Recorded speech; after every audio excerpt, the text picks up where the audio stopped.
नमस्कार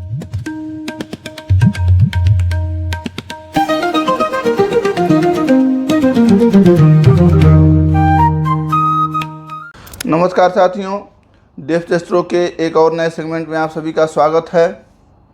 शनि की साढ़े साती विषय यह है कि अगर शनि की साढ़े साती जब अलग अलग राशियों पर अपना चरण क्रम प्रभाव डालती है तो फिर वो उसका प्रभाव का असर किस तरीके से होता है, क्योंकि अलग अलग राशियों पे अलग अलग नक्षत्रों पे जो उसके प्रभाव हैं वो भी अलग अलग ही होते हैं। और साथ ही साथ जिनकी कुंडली नहीं है, क्योंकि ये तो बात उनकी हुई जिनको ये पता है कि उनकी राशि कौन सी है, पर जिनकी कुंडली नहीं है, जिन्हें अपना राशि क्रम पता नहीं है, उनके नामाक्षरों से कैसे वह जान पाएंगे कि उनकी कौन सी राशि है और शनि की साढ़े साती में उनके ऊपर प्रभाव कैसा पड़ रहा है। सबसे पहली चीज़ देखिए, 3 चरण होते हैं शनि के, 2.5 साल के, 2.5 ईयर के, ऐसे 3 पार्ट्स होते हैं और ये मिलाकर के टोटल 7.5 ईयर होते हैं। तो जब पहला चरण शुरू होता है शनि का, यानी फर्स्ट जो आपका 2.5 साल होता है, वो आपकी राशि से ठीक एक पहले राशि पर जब शनि होते हैं तो शनि का प्रभाव आपकी राशि पर पड़ना शुरू हो जाता है। मतलब यह है कि आप साढ़े साती के अंतर्गत आ जाते हैं। तो यह प्रथम चरण है। अब प्रथम चरण में नॉर्मली जितने भी लोग हैं जिनको भी शनि की साढ़े साती प्रारंभ होती है तो उनको हर चीज़ों में कष्ट आना शुरू हो जाएगा, आलस्य बढ़ जाएगा, काम उनके रुकने शुरू हो जाएंगे, हर चीज़ों में बाधाएं आनी शुरू हो जाएंगी। फिर जब यही 2.5 साल के बाद शनि आपकी राशि में पहुंचेंगे, अभी तो एक पहले की राशि थे, अब जब आपकी राशि में पहुंचेंगे यानी अपना दूसरा चरण लेंगे 2.5 से 5 साल के बीच का, तो ऐसे समय में व्यक्ति को अत्यधिक कुंठा हो जाती है। कुंठा अर्थात निगेटिविटी से व्यक्ति भर जाता है, हर एक चीज़ उसे निगेटिव लगने लगती है, जीवन का कोई मतलब ही नहीं है, जीवन का कोई सार तत्व ही नहीं है, हम करें ही क्यों जब उसका हमें कोई लाभ ही नहीं हो रहा है, पूरी दुनिया हमारी दुश्मन बनी पड़ी हुई है, इस तरीके का व्यक्ति का विचार बनना शुरू हो जाता है। फिर व्यक्ति धीरे धीरे धीरे जो भी उसकी क्षमता होती है, जो भी उसकी स्टेमिना होती है, उससे वो भागने लगता है। इसके बाद जब तीसरा चरण यानी आपकी राशि से फिर एक आगे की राशि में जब शनि चले जाते हैं, अब अभी भी शनि आपकी राशि पर साढ़े साती का प्रभाव डाल रहे हैं। अब 2.5 साल जो आखिरी है उसमें व्यक्ति एक चीज़ का डिसीजन ले लेता है और ये शनि की ही कृपा से होता है कि चलो अब जब होना यही है तो कोई बात नहीं, करते हैं, लड़ जाते हैं, जो होगा वो देखा जाएगा।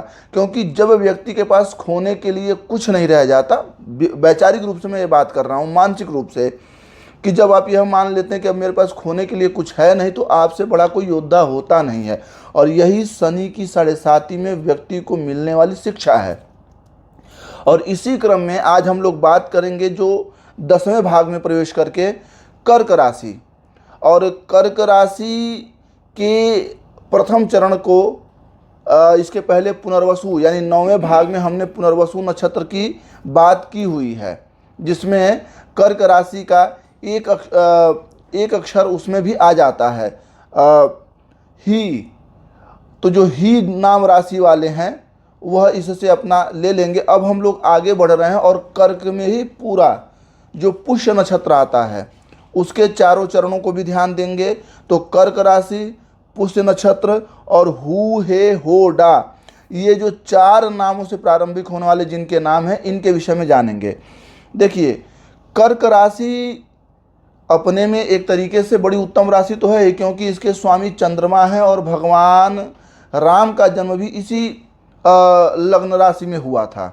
तो कर्क राशि स्वतंत्र प्रभावित तो है ही, साथ ही साथ इसके जो स्वामी देवता होते हैं वह गुरु हो जाते हैं और गुरु के कारण ये अन्य और ज़्यादा फलदायी हो जाती है।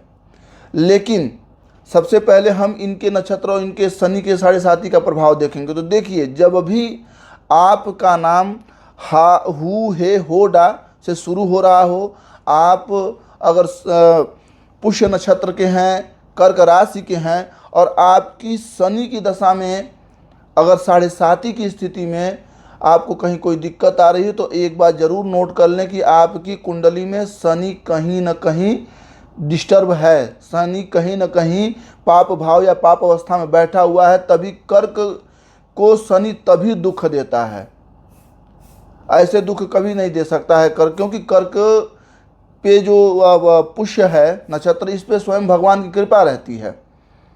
3 नक्षत्रों का त्रिकोणीय नक्षत्रों से बना हुआ यह पुष्य नक्षत्र है।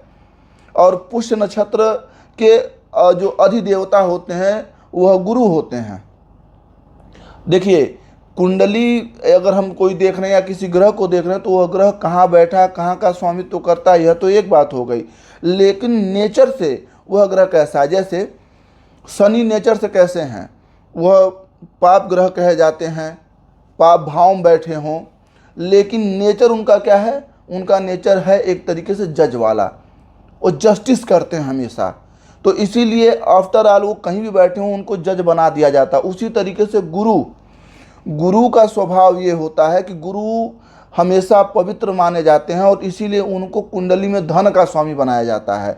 अगर जिनके गुरु बहुत अच्छे हों और उसका आगम भाव, धन का भाव बहुत खराब भी हो ना, तो भी अगर गुरु अच्छे हैं तो उस व्यक्ति को हमेशा धनाढ्य रखते ही रखते हैं। अब शनि की 7.5 जैसी यदि परिस्थितियां आ गई, या फिर आप हु है, होडा इत्यादि नामों से अगर आपका है, तो आप एक बात को हमेशा नोट कर लीजिएगा कि परेशानियां तो बहुत आएगी, दिक्कतें बहुत जीवन में आएगी और बहुत लंबी लंबी दिक्कतें आएंगी। एक तरीके से हिम्मत टूट जाएगी। लेकिन अगर हिम्मत कोई बाधा हुआ व्यक्ति है तो निश्चय ही वह धनाढ्य होगा। धन तो उसको मिलेगा, जीवन में अन्य चीज़ें मिले या ना मिले, आगम रास्ता क्या होगा नहीं पता, लेकिन धन निश्चित तौर से मिलेगा, इसमें कोई शंका है ही नहीं। तो मुझे लगता है कि कर्क राशि पुष्य नक्षत्र वालों ने इस विषय को जान लिया होगा। यदि आपकी कुंडली में कभी भी आपको शनि की दशा परेशान कर रही हो, शनि की 7.5 परेशान कर रही हो, तो आप तुरंत शनि से ही संबंधित उपाय करें, शनि की ही पूजा करें। मैं अलग अलग बताते आ रहा हूँ कि कौन सा ग्रह किसकी कुंडली में खराब होगा तो कैसी शनि की 7.5 की स्थिति होगी। लेकिन जो पुष्य वाले हैं, जो कर्क वाले हैं, वो सिर्फ शनि को ही प्रसन्न करने की कोशिश करें। गुरु का तो आशीर्वाद उनको मिला ही हुआ है। आई होप कि आप लोगों को ये वीडियो यूजफुल लगता होगा। यदि इससे आपको कुछ भी सीखने को मिल रहा है तो आप इसे कृपया लाइक करें, सब्सक्राइब करें और ज़्यादा से ज़्यादा शेयर करें। धन्यवाद।